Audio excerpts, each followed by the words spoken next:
We are awakening together. This is our weekly gathering we hold online. For more information, visit our website, awakening-together.org.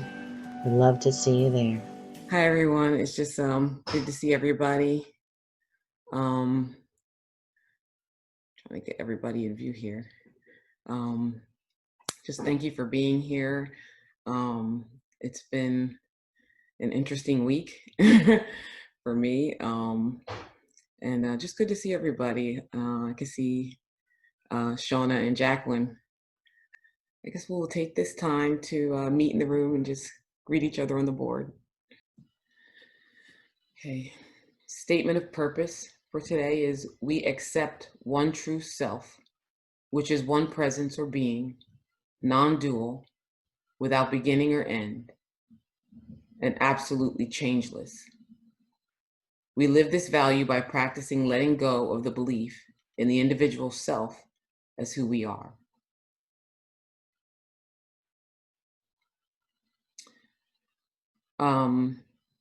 Next, the song that we'll be playing is Fantasy by Mariah Carey. When I would hear this song, I would get so excited. I loved this song when it first came out, way back when. For those of you who don't know, I'm a dancing fool, my extroverted version of myself. And I love music and movement. So I was spinning on my bike and listening to music like I always do. And, just heard the song a little differently, as many of you, I'm sure, when you choose songs and they speak to you in different ways. So my husband's art accompanies this song. My husband's an artist. He does hanging sculptures. The name of the painting or the sculpture is Eternal Soul. It kind of looks and shows almost dimensions, lifetimes, galaxies. Like if you look at it's kind of an abstract, but it's all fantasy. So, don't.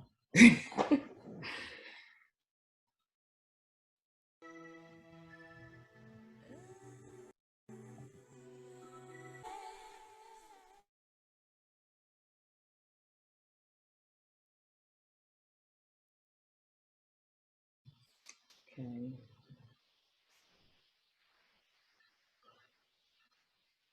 Great. So now we'll move into the invocation. Everyone just taking a deep breath and centering into this moment, into this one being. Grateful for this one life that we all are. Grateful for the ability to see truly what is real, what is always here, and what is our true nature.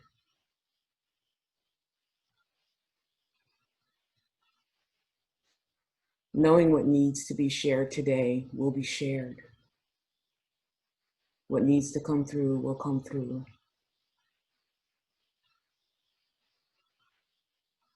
And that the freedom that is experienced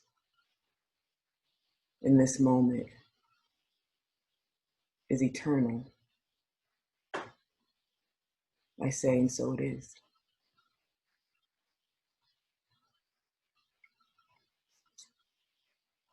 Now we'll have our reading by a member, by Meg, who'll be reading from I Am That by Nisargadatta Maharaj,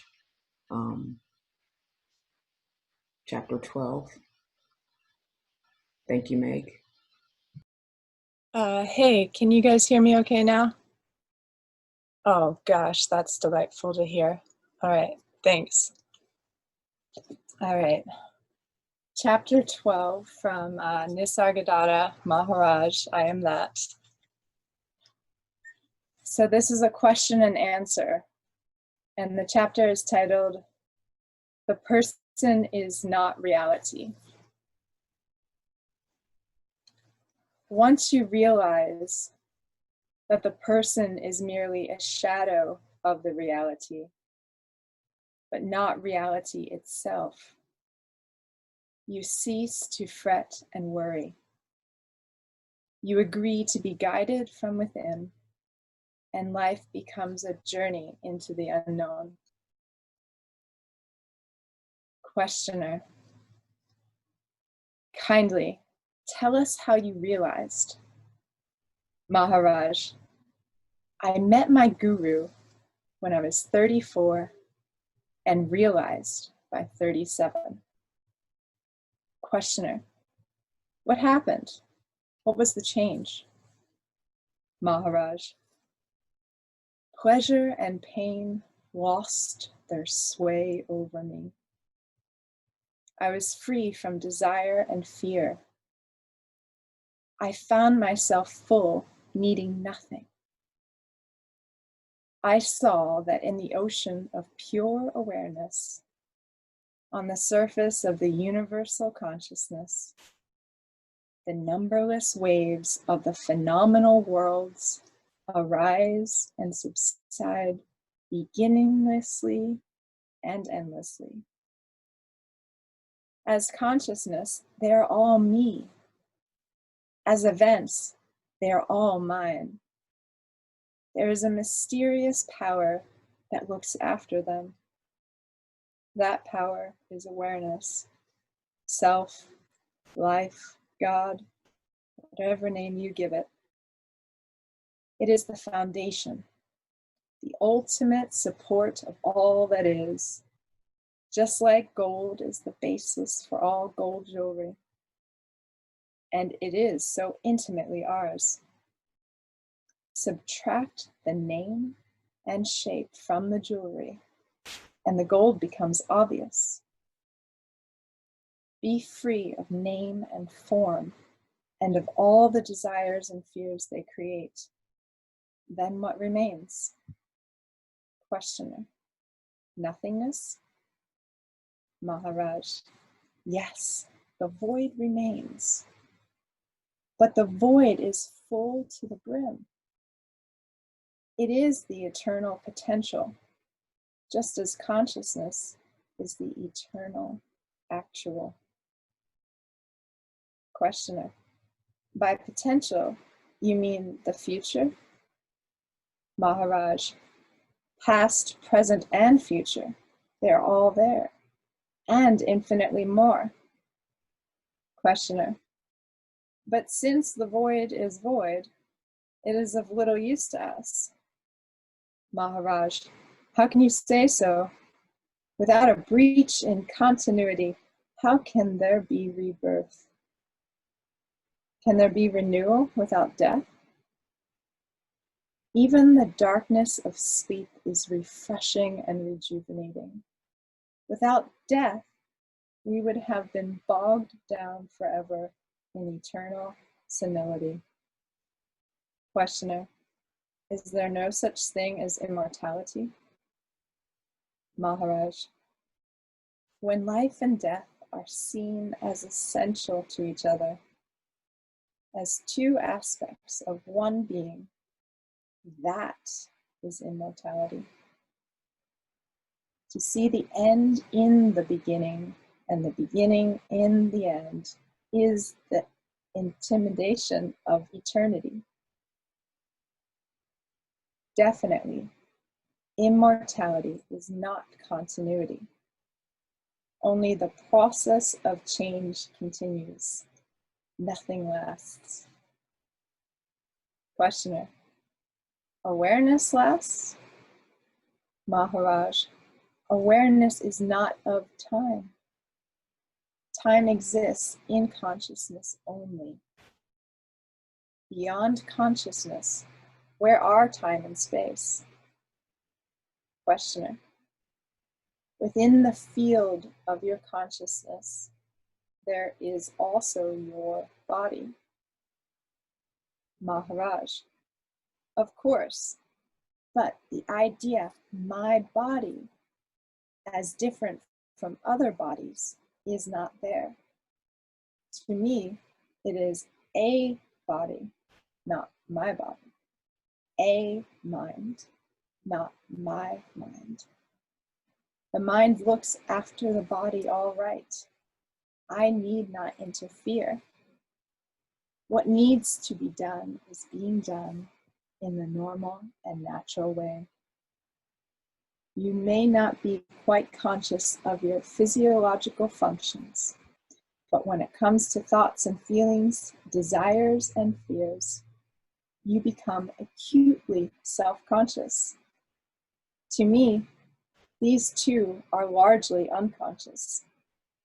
I find myself talking to people or doing things quite correctly and appropriately without being very much conscious of them. It looks as if I live my physical, waking life automatically, reacting spontaneously and accurately.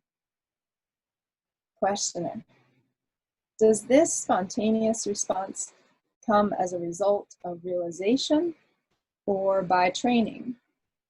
Maharaj: both. Devotion to your goal makes you live a clean and orderly life, given to searching for truth and to helping people, and realization makes noble virtue easy and spontaneous by removing for good the obstacles in the shape of desires and fears and wrong ideas. Questioner: don't you have desires and fears anymore? Maharaj: my destiny was to be born a simple man, a commoner, a humble tradesman, with little formal education. My life is of the common kind, with common desires and fears. When, through my faith in my teacher and obedience to his words, I realized my true being, I left behind my human nature to look after itself until its destiny is exhausted.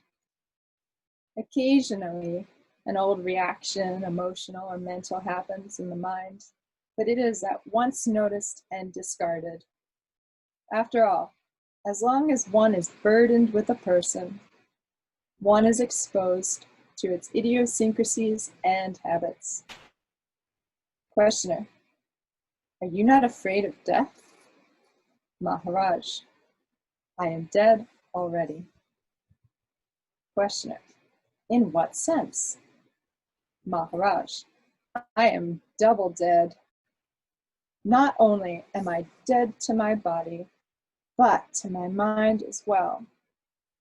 Questioner: well, you do not look dead at all. Maharaj: that's what you say. You seem to know my state better than I do. Questioner: I'm sorry, but I just do not understand. You say you are bodiless and mindless, while I see you very much alive and articulate. Maharaj: a tremendously complex work is going on all the time in your brain and body. Are you conscious of it? Not at all. Yet for an outsider, all seems to be going on intelligently and purposefully.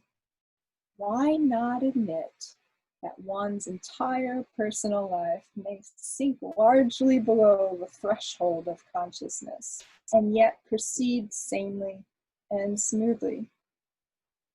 Questioner: is it normal? Maharaj: is what normal? Is your life obsessed by desires and fears, full of strife and struggle, meaningless and joyless, normal? To be acutely conscious of your body, is it normal? To be torn by feelings, tortured by thoughts, is it normal? A healthy body and a healthy mind live largely unperceived by their owner. Only occasionally, through pain or suffering, they call for attention and insight. Why not extend the same to the entire personal self? One can function rightly, responding well and fully to whatever happens, without having to bring it into the focus of awareness. when self-control becomes second nature, awareness shifts its focus to deeper levels of existence and action.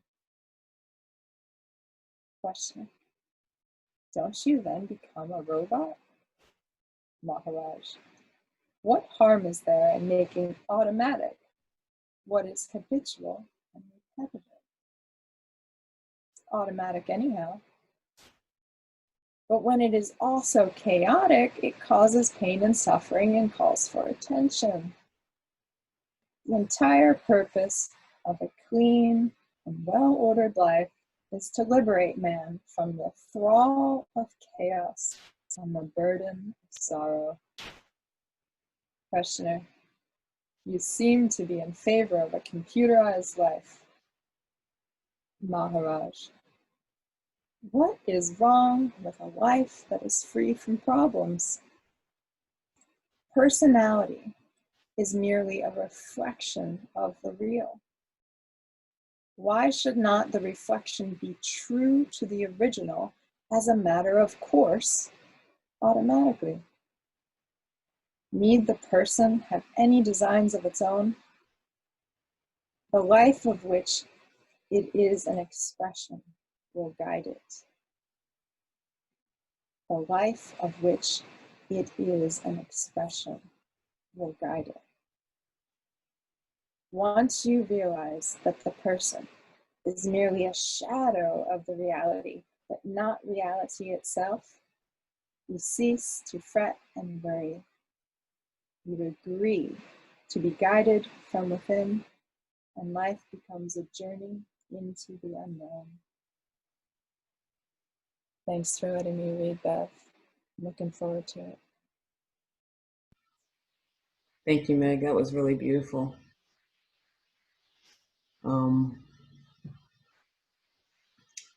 So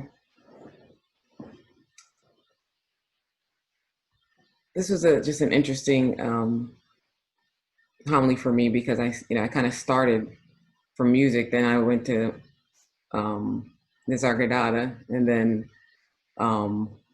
some other things just started to come in and kind of took on a life of its own. So in Mariah Carey's song, she describes perfectly how fantasy begins. There is a seduction. There is something that draws us into pain or pleasure as human beings. There is the panic or fear of annihilation that draws us in, or the allure of the promise of pleasure and excitement. And both are equally attractive modes of self-preservation or self-fulfillment. So where I've been in my spiritual journey lately is that I have asked to see truly as my highest aspiration. And it is amazing when you ask how it's given. And the gift is unmistakable. Letting go of fantasy seemed an appropriate title for this homily, because as I have begun to contemplate more deeply, my experience is that I have habitually agreed with everything that has presented itself in my experience. When we look at the recurrent patterns in our lives, the ones that say, of course this is true. Let's look what keeps happening,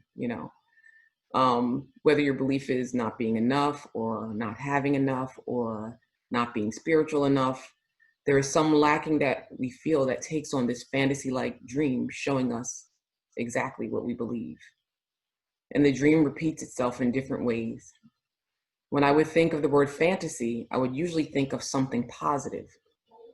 The definition in Webster Dictionary says, fantasy is the power or process of creating especially unrealistic or improbable mental images in response to psychological need. The especially unrealistic or improbable manifests out of our perceived lack of whatever we feel we need. I once had the fantasy that I needed to be recognized. And you should have seen the litany of improbable fantasies over the years that I've rained down upon myself through this perceived need. If I am infinite, then the power of the creative process that I am is infinite also. The way that this perceived need spidered into my life was amazing. If I was not being beat up in the process, I would have stood up and said, bravo, that was magnificent. How'd you do that? The way that these fantasies could manifest was limitless. they could come through any avenue with any level of intensity through any other being or situation at any time. I've experienced a level of lack of recognition so profound that it was as if someone took an eraser and erased me from my own life. That is how powerful I am. On the other hand, I've experienced a fantasy of abundance so profound that a bank once gave me $25,000 over the course of 3 months through deposits that did not show up digitally in my account. And so I went back and forth arguing with the bank that this was not my money. You could see in the sum column that there was a glitch, and then the money would just keep going up, and there was no deposit. And I was trying to point this out to them, and they told me basically, I don't know how to count. Although I think I would know if I missed out on $25,000. So, you know, I stopped bothering them before they got a restraining order against me, and I kept the money. So, so this was equally magnificent as the disappearing act that I performed on myself. Desire can be tricky. And not to demonize desire, as desire for awakening has brought me here. But desire is also an indicator that I am not already that I have forgotten that all that the Father has is mine. There is a deep forgetting that leads to the fantasies that we engage in, the tiny mad dream. What if I was not as I am? This is the beginning of the fantasy. The lure of desperation and urgency to avoid pain, or the draw of acquiring and possessing to fill emptiness. There is probably a little excitement in each. To repeatedly be taken over by that which is not real. The fantasy is so deep, as Mariah Carey says, whether sweet or bitter, whether heaven or hell. Is this the only way we know we are alive, is to be in pain or ecstasy? That is one to contemplate. Is that true? What is more alive than the self? What could match the self's expression of itself, unimpeded by mind? Nisargadatta says, I saw that in the ocean of pure awareness, on the surface of the universal consciousness, the numberless waves of the phenomenal worlds arise and subside beginninglessly and endlessly. As consciousness, they are all me. As events, they are all mine. Underneath the fantasy lies the only reality, the self, which is the mysterious power that oversees these events, life, God awareness. It is the self showing up as these events, so magnificent that it could know itself as anything. But when the phenomenon subsides, there is only the void, filled to the brim, the eternal potential, just as consciousness is the eternal actual, as Nisargadatta says. I'm now learning to return to the source, the self, that which every fantasy dissolves into, resting in the only thing that ever was, letting go of that tiny mad dream.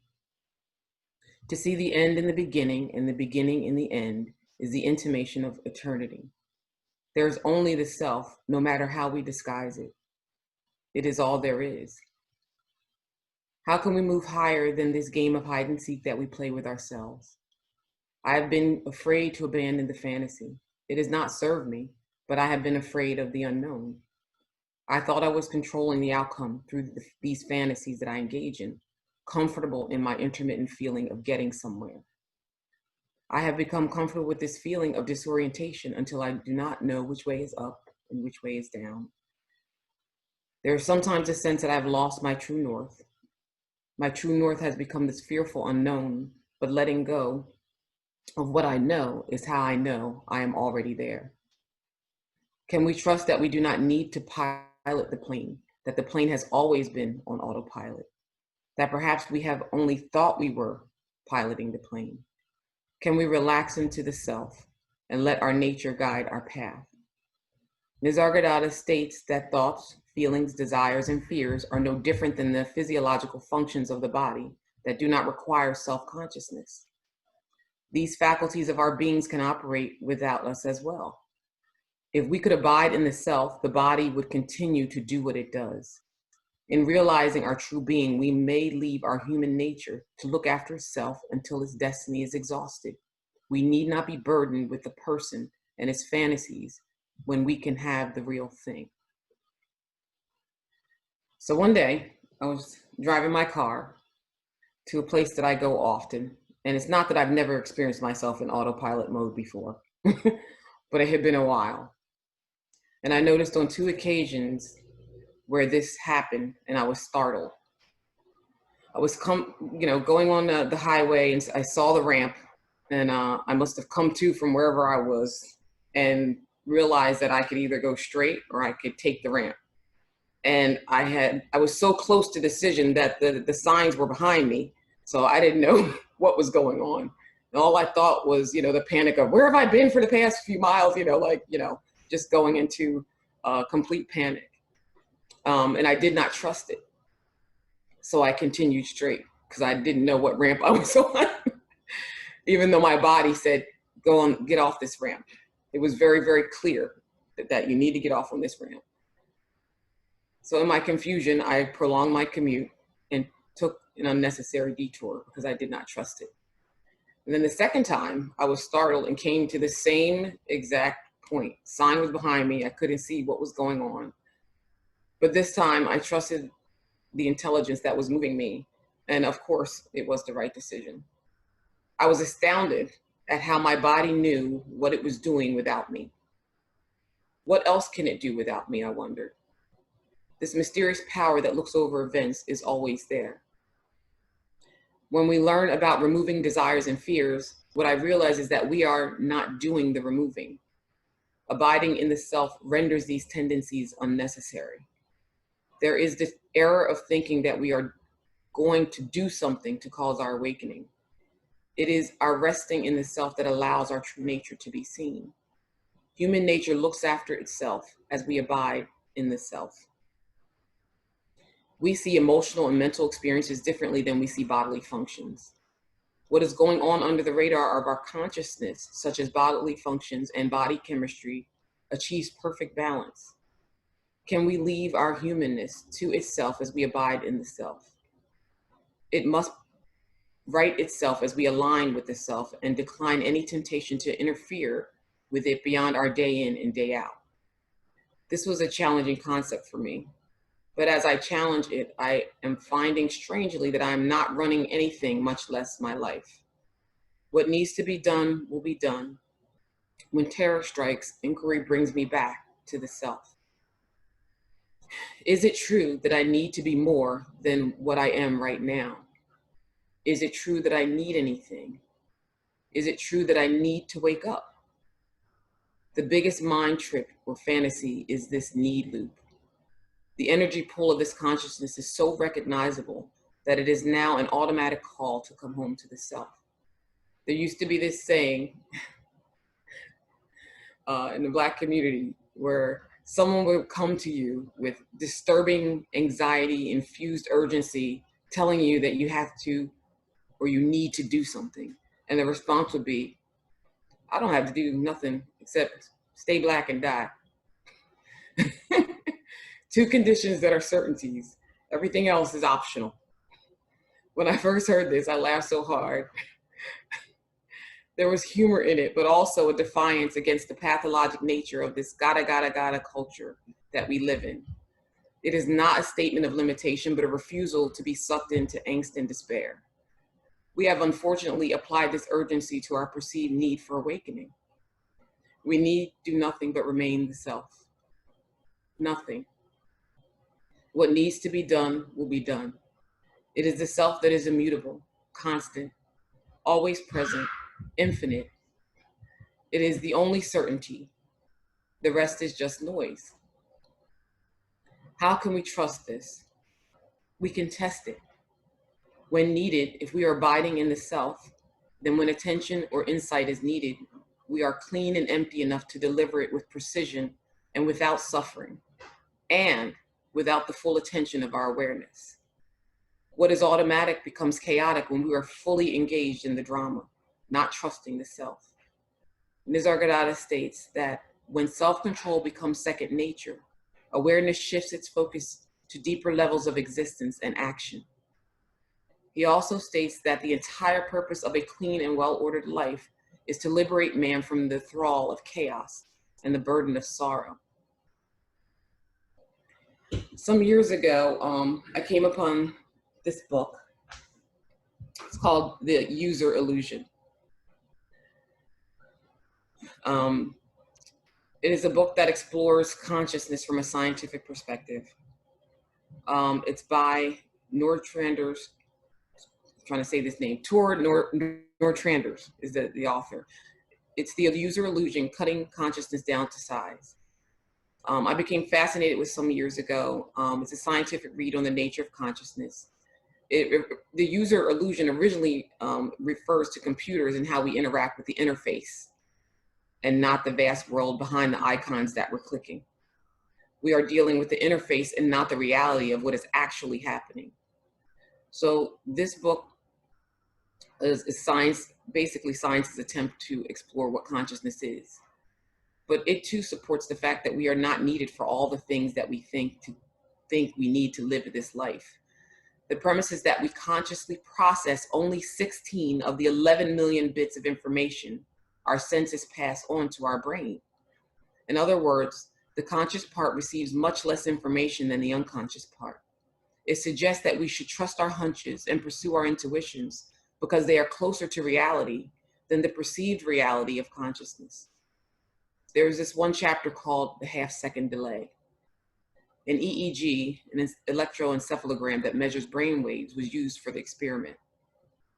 The subject was told to move his or her finger. They found that acts are initiated in the brain before we decide to perform it. The will to carry out an act decided by ourselves occurs almost a half a second after the brain has started to carry out the decision. What was found is that the brain evidently decides to initiate, or at least prepares to initiate the act at the time before there is any reportable subjective awareness that such a decision has taken place. It was concluded that cerebral initiation, even of a spontaneous voluntary act, can and usually does begin unconsciously. The performance of every conscious voluntary act is preceded by special unconscious cerebral processes that begin about 500 milliseconds, which is a half a second or so before the act. Our actions begin unconsciously even when we think we make a conscious decision to act. Our brain starts a half a second before we do.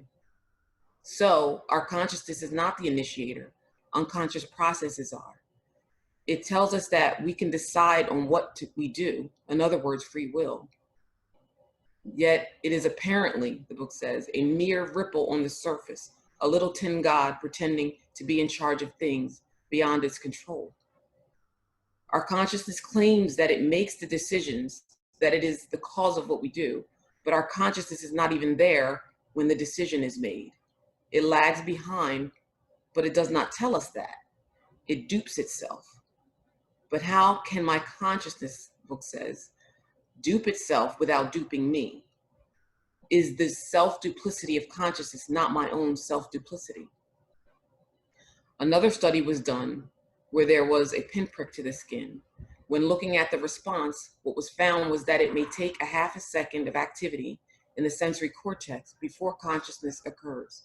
But the subjective experience is assigned to an earlier point in time, namely the moment at which the stimulation actually occurred.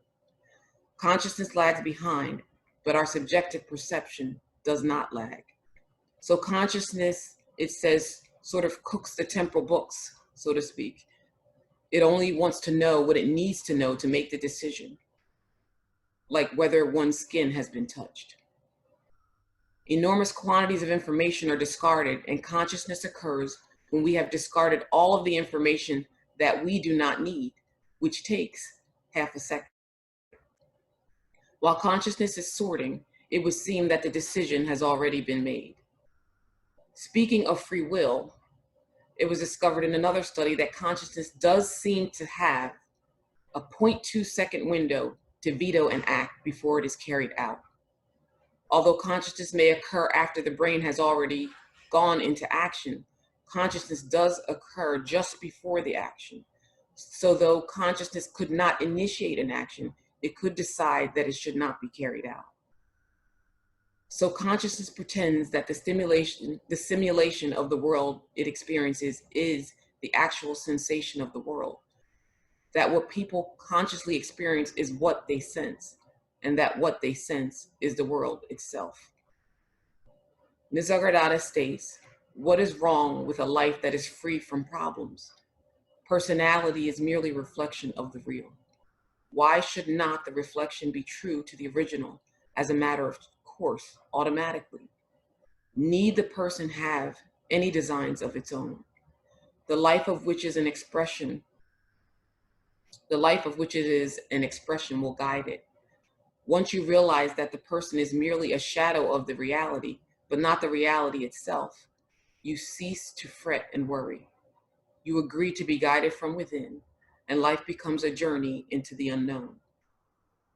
Both science and spirituality tells us that something else is guiding our lives. Can we trust that? Can we live that? Truly the self is managing our affairs. The user illusion states that universe began when nothing saw itself in the mirror. That magnificent nothing is you.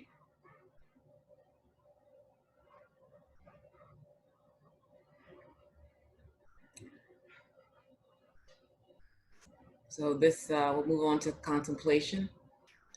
The next song is You Take Me Higher. It's a sort of a soul jazz love song. What I hear when I hear this is a love song to the self. My husband's art also accompanies this song. We were fortunate enough to attend a jazz and classical pianist series a couple years ago. And we witnessed this woman. Her name was Fei Fei Dong. She was a classic pianist who had just finished her Carnegie Hall debut. And as she was playing, she stood up and almost seemed like she was possessed in this trance-like state. She wasn't even looking at the piano. She was looking straight up at the ceiling. And if you're watching her, you would just like get caught up in it. And we were so moved by this that he did an abstract of that moment. You could see, if you look in this abstract, maybe the piano, maybe mountain peaks. The music piece is called, the art piece is called From On High. And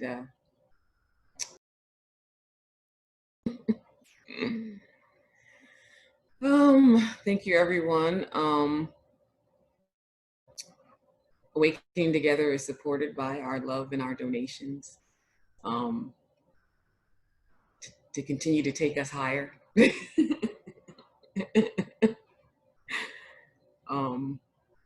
So now we'll have just anyone who wants to share. Okay, this is Regina. I tried raising my hand, but I think it probably wasn't seen. I'm going to move inside for a second because of the wind on the microphone. Anyway, I just want to say I love that. I love the reading. I love the sharing. One of the things that you talked about was that scientific evidence that actually, the decision is made before we think we made the decision about what we're going to do next. And, I'm not good at the science thing, but I remember several years ago, I was over at Tom and Jacqueline's house and we watched some documentary where they did these tests, and they referred to it as the heart and the brain. They said the heart was a thinking organ too. I say what they were really pointing to was intuition when they were saying that. But they were doing these tests and they saw, one I really remember, they saw that what they were calling the heart, it knew that yogurt was coming to be tasted. They had a person blindfolded tasting things. It knew that yogurt was coming to be tasted before the tongue tasted it and before the brain registered that it was yogurt. And I was just like, this is amazing. I don't remember anything about the movie. I don't know if Jacqueline remembers the documentary, But, this is amazing. And, I was really reminded of in Inner Ramana when it says, what is not under our control, because what's going to happen, what's going to be said, what is already in motion. That what is under our control is where we are while what is happening. So am I caught up in this outer world, or am I staying with my presence, staying with awareness, staying with just being while all of this is continuing to happen? So I really loved the reading. I really loved the way you expressed that and brought in the scientific data. This is something the mind just doesn't want to accept. Even though we have scientific data staring us in the face saying this is true, the mind wants to think, I'm deciding, I'm making all these decisions, I'm in control. And you just kind of prove that that's just not true. That's just a bunch of baloney. That's a bunch of hogwash. There's a flow going on here, and this flow is happening. So yeah, thank you very much. I loved it, and I'll go back to mute. Thank you. It's so funny as I was putting this together, and it's funny, I was reading Nisargadatta, and I had to go in the basement and dig this book out. That's how it just popped into my head, and I was like, this sounds familiar. and it really did connect well. So yeah, thank you.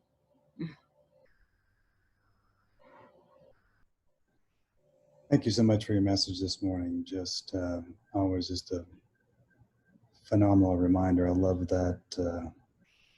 I love that quote. The universe began when nothing saw itself in the mirror. And I think to a large degree that what all of us are doing is embracing that mystery, knowing that we don't know, that we are the unknown, but we're curious. So we're investigating. And we're, because we want to experience what we really are. And this is all about the investigation. That's our beingness, our life. So thank you. Thank you. I know we've all had experiences, that highway experience, or just the experience of some of us probably by accident, but it's like this curiosity, like you're talking about, of just, could there be something else happening other than what I witness or think I'm witnessing happening? Just being able to be open, which inquiry is such a powerful tool, even when we're saying, what am I? And just allowing, that consciousness to flow and continue to flow until, and I think that's just a beautiful exploration for all of us. And we've all experienced it on some level. I think we can all, resonate with the fact that this happens. It's just really all of us, I guess, learning to trust it more. Yeah. I think even in meditation, Adyashanti says, when we're in meditation, to have this, not an overriding drive of curiosity, but just kind of this little nudge, this little sense, this little openness of curiosity about what is taking place. And I'm sensing that maybe this is really it's the exploration of the unknown, and being curious about that, being excited about the unknown is exciting. It's not scary, it's exciting. Yeah. All the infinite possibilities and actualities, that's at our doorstep.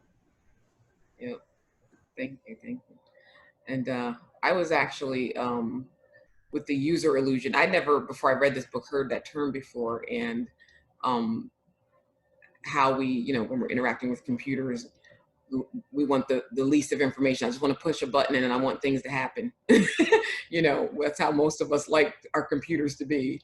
And it's like, there's this whole other world that is happening that we're not aware of, those 16 million bits of information and all that other stuff, you know, we're kind of like, just the facts, ma'am, just the facts. I don't need all that other stuff that's going on. And so it's just interesting when you open up to just the, I guess, the vastness of what we are. It's mind blowing. It's really mind blowing. And so it's just an exploration, you know, what's behind that icon, you know, you know, what's really happening, what is reality, you know? So, yeah. Bev, I just want to add in that you are magnificent. Your clarity speaks right to my heart. My heart was wide open, and my God, everybody that I'm seeing from Awakening Together, just like we're all really waking up, aren't we? We know who we are. And you know what I've gotten, you know, in the last couple of weeks is there's nothing here that's true except love, right? Our being. Isn't it funny how our being has been here the whole time? The joke's on us, you know? So I just loved hearing you, and I love you and everyone else. Thank you. Thank you.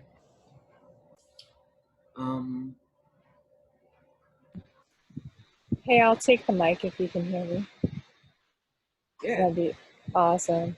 I have a little bit of wind too. I'm so deeply inspired that it would take longer than the amount of time shared. So it wants to stay silent, but it wants to just say, thank you, thank you, thank you. And the highest compliment I could give is to say, it's not yours, it's ours. You know, we really trust that reading. You know, I've been doing that practice, like trying to simultaneously make this I, like, own everything. Like, I made that, I made that, I made that, I made that, you know, claiming that I'm all of it. And then trying in that same moment, like, but it's done for me, it's done for me. So I can't land in it, personalizing it. And any little exercise for the brain to clean house is amazing, because like the reading said, the spontaneity and the intuitive life experience comes more easily when the conscious level is well ordered and properly in that state of devotion toward a goal. That's why that's helpful. And then you ease into being able to like live from that automatic unconscious level that already has all the stuff on the science level. The science level of the heart math. You know, I had studied that a little bit in yoga school, and even further, the gut is also a brain. And when I learned that I could get my gut's health in order the same way that I was doing my brain and my heart, it created such a difference, because it had so much more access to my real brain when that brain was cleared up. And I had learned that, you know, the gut kind of like looks like, you know, a coral reef, and it gets really polluted. And when you clean it up, it just thrives with more life. And in that gut, in our bodies, there's an axis that goes to our brain that releases like serotonin, for example. So when the gut was healthier, like it was like the happy chemical was available. And it was that unconscious automatic thing where like I didn't have to beat my own heart once my gut was happier. And so I love the science. I love the computerized analogy, because God sent me on a mission to just love exploring computer science and the technology of connectivity.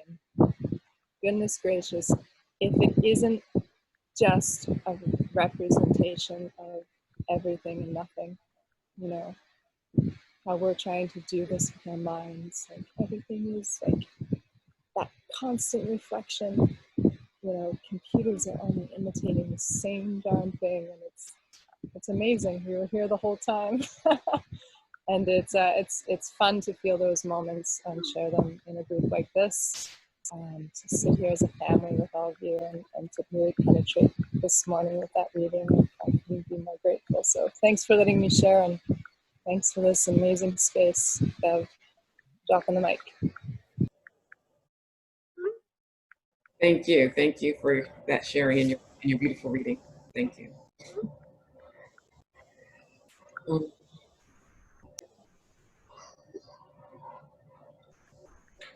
Thank you for watching. This was our weekly gathering that we hold online. For more information, you can visit our website at awakening-together.org, or you can subscribe to our Awakening Together channel and click the bell for more notifications when we post our weekly gatherings. Thank you again for watching.